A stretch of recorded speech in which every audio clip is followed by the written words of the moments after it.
بسم اللہ الرحمن الرحیم، السلام علیکم۔ میں ہوں عیسیٰ نقوی۔ کیا ایران نے کوائٹلی سعودی عرب کو کہا کہ آپ اپنا ڈیلیگیشن بھیجیں، انویٹیشن دیا، یا سعودی عرب نے انیشیٹ کیا اور سعودی عرب نے کہا کہ نہیں، ہم سید علی خامنہئی کی جو جنازہ ہے، تشییع جنازہ، ہم اس میں شرکت کرنا چاہتے ہیں؟ جو بھی معاملہ رہا ہو، یہ بہت امپورٹنٹ ہے کہ سعودی عرب ایک ایسے وقت میں جب امریکہ ایک اوپن کیمپین کر رہا ہے، مارکو روبیو ایک اوپن کیمپین کر رہے ہیں، یہ معاملہ ایک بہت بڑی خبر سے جڑا ہوا ہے جس پر میں انشاءاللہ جیسے جیسے میں زیادہ گفتگو کرنے کے اور آرام سے آپ کے ساتھ گفتگو کرنے کے قابل ہوں گا تو میں اس کے اوپر یقیناً بات کروں گا کہ کچھ بہت اہم ڈیولپمنٹس ہو رہی ہیں سعودی عرب کے حوالے سے، اور امریکہ اور سعودی عرب کے تعلقات میں ایک بڑی دراڑ اور رخنا آ گیا، اور مستقبل میں کیا سینیریو ڈیولپ ہو سکتا ہے۔ لیکن ایسے وقت میں جب مارکو روبیو یہ کیمپین کر رہے ہیں کہ آپ نہ جائیں، ایک ایسا ملک جس کا اوپن انویٹیشن موجود نہیں ہے، کہ جس کے اوپر یہ سوال نہیں آئے گا کہ بھئی ان کو تو بلایا تھا اور انہوں نے دھتکار دیا، یہ نہیں آئے، یا پھر جنہوں نے آنے کے لیے آمادگی ظاہر کی اور پھر بیک آف کر گئے ہوں، یہ تو کہیں موجود نہیں تھا۔ تو سعودی عرب کے پاس بڑا یہ اوپن چانس موجود تھا کہ وہ امریکہ کی طرف سے یہ میسج جب باقی ملکوں کو کنوے کیا گیا تو سعودی عرب کو بھی کنوے کیا گیا ہوگا، تو ان کے پاس یہ چانس تھا کہ نہ بات کوئی بتنگڑ نہ بنتا، کوئی اس کے اوپر شور و غوغا نہ ہوتا، اس کے اوپر بات نہ ہوتی کہ سعودی عرب نے اپنا ڈیلیگیشن بھیجنے سے انکار کر دیا یا ایسا کچھ کر دیا۔ ایسا کچھ نہیں کیا سعودی عرب نے۔ یہ ایک بہت بڑا سفارتی ایونٹ ہے، یہ بدلاؤ ہے ایران کی جانب، اور سعودی عرب نے یہ جو قدم بڑھایا ہے یہ بہت خوش آئند ہے۔ سعودی عرب کی تعریف بھی بنتی ہے اور ایران کی تعریف بھی بنتی ہے، جس طریقے سے اس تمام معاملے میں اب آگے کا سینیریو ہمیں ڈیولپ ہوتا وہ دکھائی دے رہا ہے۔ لیکن جب سعودی ڈیلیگیشن وہاں پر پہنچتا ہے تو وہاں پر سورہ آل عمران کی آیت نمبر 13 جو ہے وہ تلاوت کی جاتی ہے، اور اب یہ ظاہر ہے کہ سب بات کر رہے ہیں کہ ہر ڈیلیگیشن کے لیے آیت کا، قرآن کی جو ورسز ہیں ان کا انتخاب بڑا سوچ سمجھ کر کیا گیا تھا۔ اب یہ سننے والے، دیکھنے والے، سمجھنے والے کی اپنی مرضی، منشا اور انڈرسٹینڈنگ ہے کہ وہ اس کو ایک کمپلیمنٹ سعودی عرب کے لیے تعریف کے طور پر دیکھ لے، یا اس کو ایک تانے، ایک ٹونٹ کے طور پر دیکھ لے کہ جب وہاں پر ان آیات کی تلاوت کی گئی۔ میں پلے کر دیتا ہوں، پھر انگریزی ترجمہ آپ کے سامنے رکھوں گا، پھر میں آپ کے سامنے دو جو ہے وہ ترجمے اس کے رکھوں گا، ایک مفتی تقی عثمانی صاحب نے جو ترجمہ کیا ہے ان کا ترجمہ، اور دوسرا مولانا ابوالعلا مودودی صاحب ان کا ترجمہ، وہ میں آپ کے سامنے رکھ دوں گا۔ پہلے ذرا سن لیں کہ جیسے سعودی ڈیلیگیشن جو ہے وہ وہاں پر پہنچا تو بسم اللہ الرحمن الرحیم کیا تلاوت کیا گیا۔ بسم اللہ الرحمن الرحیم قد كان لكم آیۃ فی فئتین التقتا فئة تقاتل في سبيل الله وأخرى كافرة يرونهم مثليهم رأي العين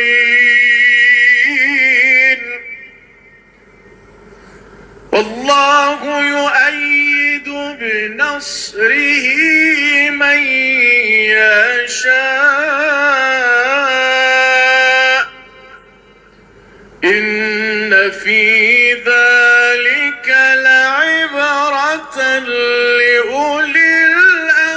الأبصار صدق الله العلي العظيم۔ صدق اللہ العظیم۔ یہ آیات ہیں، یہ آیت ہے جس کی تلاوت کی گئی، اور یہ جنگ بدر سے، مارکہ بدر سے متعلق ہے، اور سب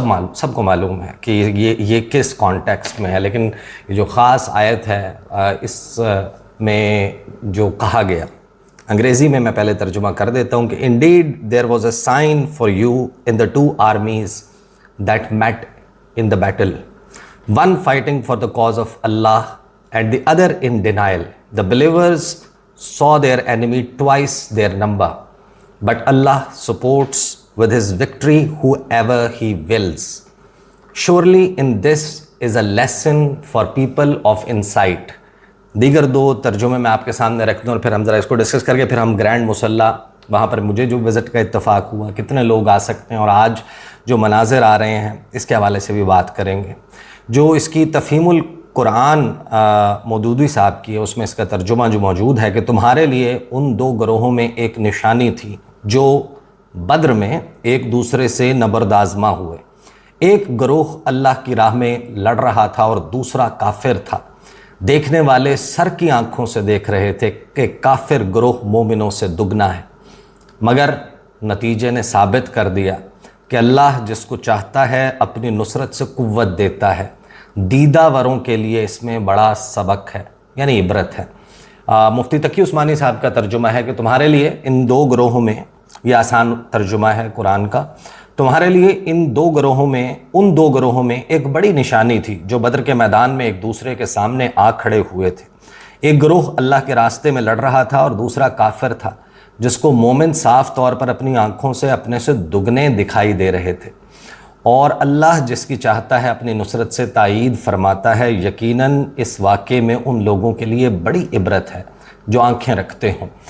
اب ظاہر ہے کہ یہ سعودی عرب کے ڈیلیگیشن کی موجودگی میں ان کے سامنے کہا گیا. کچھ لوگوں نے اس کا ایک مطلب نکالا، کچھ نے دوسرا مطلب نکالا. مڈل ایسٹ آئے میرے سامنے موجود ہے، انہوں نے کہا کہ یہ کمپلیمنٹ بھی ہو سکتا ہے، یہ ٹونٹ بھی ہو سکتا ہے، لیکن یہ رینڈم نہیں تھا، یہ ایسے ہی نہیں ہوا. اٹ واز اے میسج، اور میسج جو ہے وہ سعودی عرب کو بھی کنوے کیا گیا اور دنیا بھر میں ممالک کو بھی. اور آج جو آپ مناظر دیکھ رہے ہیں نا تہران سے آتے ہوئے، یہ سم ہاؤ اس کی جو لک ہے، آپ کو لوگ روتے ہوئے دکھائی دے رہے ہیں، لوگ آپ کو غم کی یا سوگ کی کیفیت میں، لیکن اس پورے ایونٹ کا آؤٹ لک جو میں یہاں پر ظاہر ہے کہ اسلام میں وہاں مقام پر موجود ہوتا تو شاید میرا تجزیہ تبصرہ مختلف ہوتا، لیکن یہاں پر بیٹھ کر میں اس کو جس طریقے سے دیکھ رہا ہوں مجھے یہ لگتا ہے کہ ایران جو ہے وہ اس کو سوگ کے طور پر نہیں، اپنی وکٹری کے طور پر یہ ایونٹ کر رہا ہے. اور وہاں پر جتنے لوگ موجود ہیں وہ یقیناً آئیں گے، یہاں پر اپنی ریکلیکشنز دیں گے. بہت سارے دوست احباب جب اسلام آباد واپس لوٹیں گے، آئی ٹرائی کہ ان کے ساتھ بھی اس کے اوپر سٹنگ کی جائے، گفتگو کی جائے اور وہ بھی آپ کے سامنے رکھی جائے کہ ان کا فرسٹ ہینڈ وہ اپنا ایکسپیرینس شیئر کریں کہ انہوں نے کیا مناظر دیکھے، وہاں پر کیا کیا کچھ ہوا، وہ رکھیں گے. لیکن آج جب ہم بات کر رہے ہیں، یہ میرے سامنے تسنیم نیوز ایجنسی موجود ہے اور Iranian media, there is not a single media outlet جو وہاں پر موجود مجمع کی تعداد ملینز میں نہیں بتا رہا. ایران کا اپنی ایسٹیمیٹس ہیں 12 سے 30 ملین کے درمیان کہیں نہ کہیں جو ہے وہ لوگ ایران میں شرکت کریں گے. جو گرینڈ مصلی ہے تہران کا، میں ابھی ظاہر ہے کہ میں ڈھونڈ رہا تھا اس سے پہلے کہ مجھے وہ تصاویر ملیں. وہ تصاویر جس موبائل فون میں، اس موبائل فون میں کوئی پرابلم ہے، وہ میں نے کہیں رکھا ہوا ہے، ورنہ میں وہ ڈسپلے بھی کرتا جب میں وہاں پر موجود تھا. گرینڈ مصلی، اور آپ کو یاد ہوگا کہ جو نومبر 2023 میں نے اس کے حوالے سے ایک ویڈیو کی تھی، اس میں نے بتایا بھی تھا الیکٹرانکس والا ایک جو ایکوپمنٹ بیچ رہا تھا اور اسی کے باہر موجود تھا اور اس کے ساتھ جو میری گفتگو ہوئی تھی. لیکن آپ پارکنگ سے جب آپ اندر جاتے ہیں، جہاں پر قبر ہے امام خمینی کی، وہاں تک آپ کو تقریباً 15 منٹ کی واک کرنی پڑتی ہے. اور یہ سینکڑوں ایکڑ پر 650 یا 653 ایکڑ پر پھیلا ہوا یہ کمپلیکس ہے. اور اگر آپ اس کے ارد گرد پارکنگ کی گنجائش دیکھیں، 20,000 سے زائد گاڑیاں پارک ہو سکتی ہیں. یہ کھچا کھچ بھرا ہوا تھا. تمام لوگوں نے اس کو رپورٹ کیا ہے کہ کتنی بڑی تعداد میں لوگوں نے شرکت کی. اور پھر اب جنازہ جو ہے، جو ان کا میت ہے، اس کو کربلا بھی لے جایا جائے گا، اس کو نجف بھی لے کر جایا جائے گا، اور پھر وہاں سے جو ہے وہ اس کے پورے ایک پروگرام کے مطابق قم ہے. اور پھر آخر میں 9 جولائی کو تدفین ہوگی، نماز جنازہ ہوگی مشہد میں، اور مشہد میں ان کی تدفین ہوگی. یہ جو مناظر، یہ جو چیزیں آپ اپنے سامنے دیکھ رہے ہیں، جو سعودی عرب کی ڈیلیگیشن کی کمپوزیشن تھی کہ جس میں وہ اپنے vice foreign minister Waleed Alkhuraiji کو بھیجتے ہیں ایک ڈیلیگیشن کے ساتھ. It's a welcome step and a major tectonic shift, diplomatic shift in خلیج فارس. کیونکہ جو بحرین ہے، کویت ہے اور متحدہ عرب امارات ہے، یہ اب آپ کو ایک ڈیفرنٹ صف میں کھڑے ہوتے ہوئے نظر آتے ہیں، اور سعودی عرب، قطر اور عمان یہ جی سی سی کی میں بھی ایک بڑی دراڑ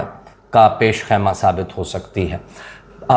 ابھی کنکلوسیو نہیں ہے، ہو سکتا ہے کہ آنے والے وقت میں چیزیں اسی طرف بڑھیں۔ ساتھ ہی متحدہ عرب امارات کے جو ان آفیشیل سپوکس پرسنز ہیں، ان کی اگر آپ جا کر گفتگو سنیں، ان کے آپ ٹویٹس دیکھیں تو آپ کو اندازہ ہو جائے گا اس میں شرکت کرنا یا نہ کرنا ڈپلومیٹک سگنلنگ کے لیے بہت امپورٹنٹ تھا، اور یہی وجہ ہے کہ بہت سارے لوگ جو ہیں وہ شادیانے منا رہے ہیں کہ ہم نے شرکت نہیں کی، اور یہ اب آپ کے سامنے مناظر آ رہے ہیں۔ کچھ میں آپ کے سامنے رکھ دوں کہ جو نماز جنازہ ہے تہران میں ادا کر دی گئی، صدر مسعود پزشکیان، اسپیکر کالی باف، 3 بیٹے شہید سپریم لیڈر کے، ان میں مسعود، میثم، مصطفیٰ، خامنائی یہ موجود تھے، اور پھر تہران میٹرو میں 70 لاکھ سے زائد مسافروں نے سفر کیا اس دوران، 3 بیٹوں نے شرکت کی، اور یہ بہرحال اطلاعات آپ کے سامنے آ رہی ہیں۔